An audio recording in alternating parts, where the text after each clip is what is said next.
So what's going on, social media land groupies? Backwoods hippie here. Figured I'd take some time out of my day right now. I'm working a little bit. But I was just thinking about a few things that makes perfectly good sense to me. And it's about identity politics. It's about the Democratic Party and how they intend to get elected and re-elected all over again. And the whole basis of identity politics is pretty simple, folks, if you think about it. Just look at what identity politics is. They're going out here, they're telling you, oh, well, if you vote for Trump, then you're racist, because only racists vote for Trump. So they're accusing you of being a racist. And there is people out here who is that shallow that they're like, well, I'm not racist, and okay, well, maybe some of the stuff he says is racist, so then you become ashamed to speak up and say that you support it. You become ashamed about voting for him because you might be labeled a racist, so you decide not to vote for him. Or you decide to vote for somebody else. They do the exact same thing with Islamophobia, or if you talk about illegal aliens, oh no, you must be a racist. So they try to use that as a stick to beat you over the head with, to shut you up. Because they don't want you or anybody else speaking up about anything that they don't like. With the illegals, if you speak up about it for legitimate reasons, for the interest of the country, for the interest of your children, for the interest of your job, whatever it may be, they don't care. They just want to call you a racist just to shut you up. Or they'll want to say, oh, well, it's a nation of immigrants, blah, blah, blah. And they'll try to bring that up. Then they'll try to bring up 100 other things, change the subject to where you ain't even able to have a rational discussion with them, because all they want to do is throw words out there, accuse people of stuff, whine about it, call you racist, and run off. Identity politics is extremely dangerous, and it's extremely effective. Like, for example, the healthcare situation. They want to tell you that Republicans want to take away your health care. They want to take it away. You're going to die. Your family's going to die. And people out here, they're very busy. Just look at the streets here. There's cars going up and down through here all the time because people are out here living their life. They're busy working, paying bills, enjoying time with their children. And there is people out here who need certain things. There is people out here with serious medical conditions. And I do support people, who want their medical conditions took care of. But the point is, they will use it as a weapon. They will say that Trump's going to do these bad things. They'll say that the Republicans are going to take away all this stuff from you. Everything else that's on your plate, that might be the most important thing that stands out, and you'll vote on that one thing and ignore everything else. But the collateral damage from everything else that you're ignoring is going to eventually cost you your health care anyway. It's going to eventually cost you everything else. You got to look at everything as a whole and what's going on in this country as a whole. Sure, everybody could have health care. We can make universal health care, but then what's going to happen if it bankrupts the country? If it pushes everybody into poverty? If everybody that is doctors right now quit being doctors because instead of them making a few $100,000 a year or $1 million a year, whatever it is they make, all of a sudden they're making the same amount of money as a government worker who's a janitor. Are you really going to let those people work on your child whenever they get paid the same as the people at McDonald's? That's what government-run medical would be. Look at Canada. Everybody brags about Canada all the time, but they don't tell you that you can see a doctor every 6 months.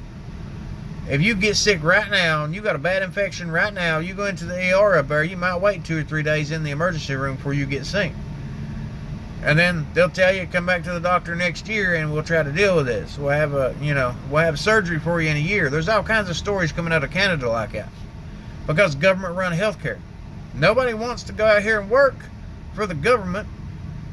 Who would go into the medical field if they're not going to get paid good? If I could make more money, if there's doctors out here that can make more money being mechanics than they are doctors, they would quit repairing people and start repairing cars. It's just a common sense kind of thing. But they want to use this stuff as a weapon, but people vote on it without thinking about the overall outcome. It's going to hurt you in the long run. Everything that everybody votes on in politics should be for the long run, because this is all stuff that's going to impact your children, your grandchildren, your great-grandchildren, and if you don't fight for it now, they're going to have to fight for it later. And I would rather fight than have to see my kids fight. And that's exactly why I do some of the stuff here on Facebook and whatnot, speaking up, because somebody needs to. Somebody needs to get a hold of this stuff before it gets out of control. But speaking of kids, that's what they depend on. Here's how it works. Whenever you want your kid to obey you, and they don't obey you, you're going to have to make them fear that when you tell them to do something, they're going to have to fear the outcome of disobeying you more than they do obeying you. If I break this rule, I'm going to get a belt took to my butt. They weigh the pros and cons. They might let you because they know 90% of the time you won't actually spank them, you'll just threaten it. So they know when they can push that button. Democrats kind of do that with people too. But whenever it comes to fear, it's a different kind of fear.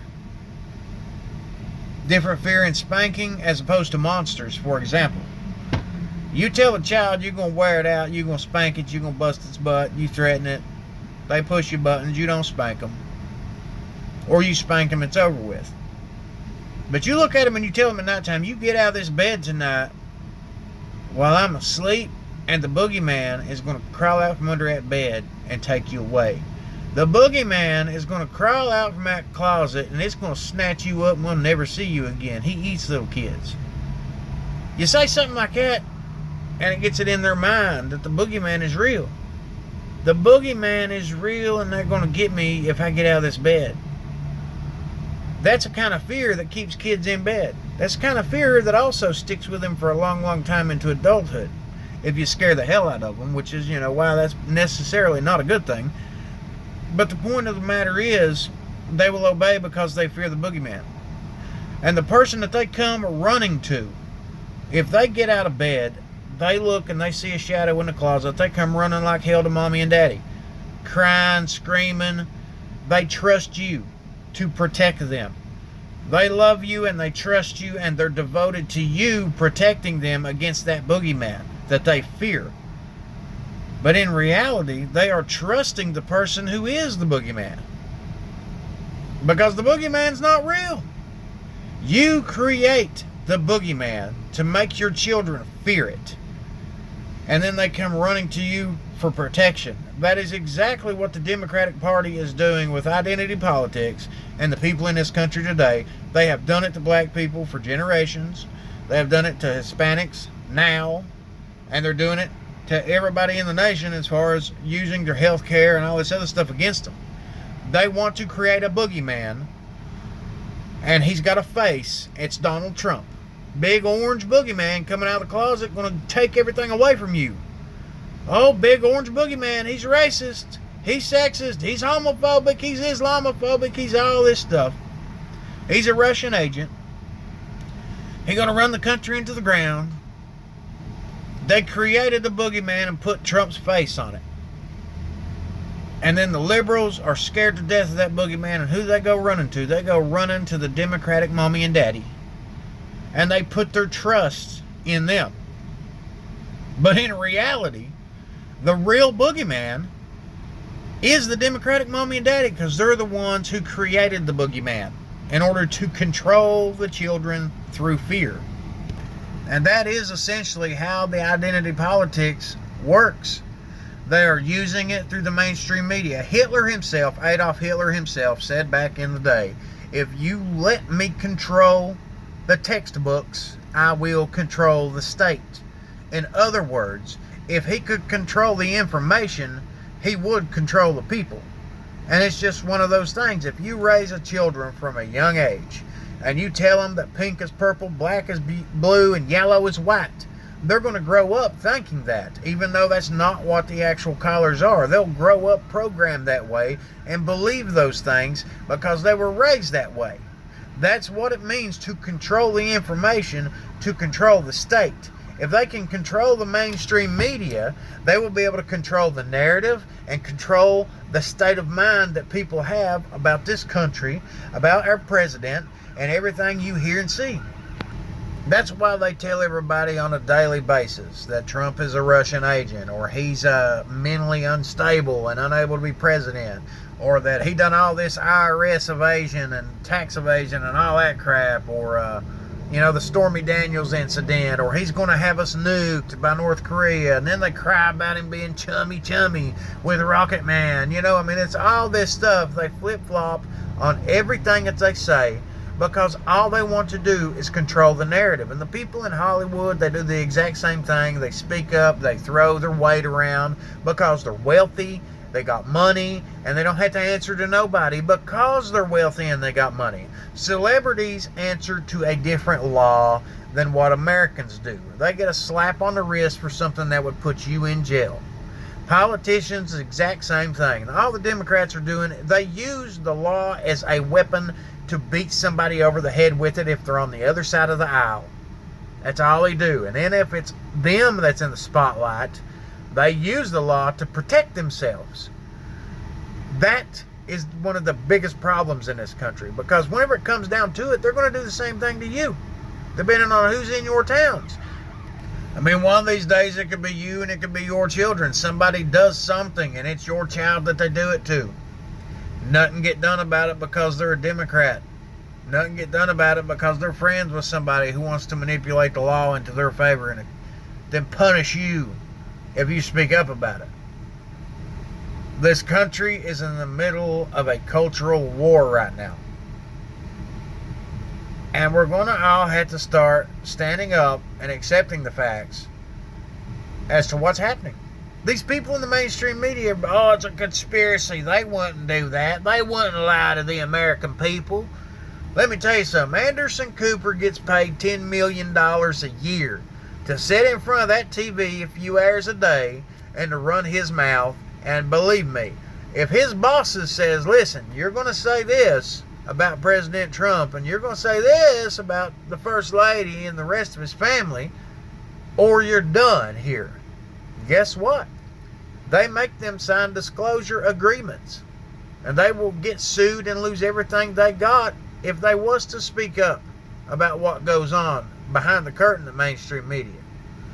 But when you're getting paid $300,000 a year or $10 million a year, that's a whole lot of money. You get to meet celebrities, you get to meet politicians, you get all kinds of money, you get out of trouble because you know all these people, have all these connections. It's a good life to have.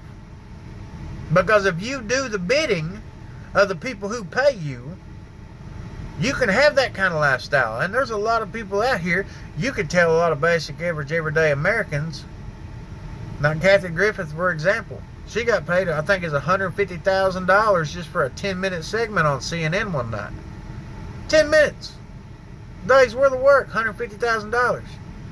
You tell any average American out here to go make up some BS about Trump, talk about him horribly, and you'll pay them $110,000, they'll do it. Hell, most of them would for $100,000.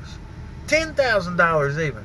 That shit, you give me $1,000 and I'd probably say something to somebody just so I can go buy me some more tools, It's just one of those things. It's simple. It ain't no conspiracy theory. It comes down to one thing: money, power, lifestyle. That's the biggest Me Too movement that there is in this modern day nation. Everybody's worried about Me Too, getting their cut. Whatever it takes to get themselves ahead above everybody else.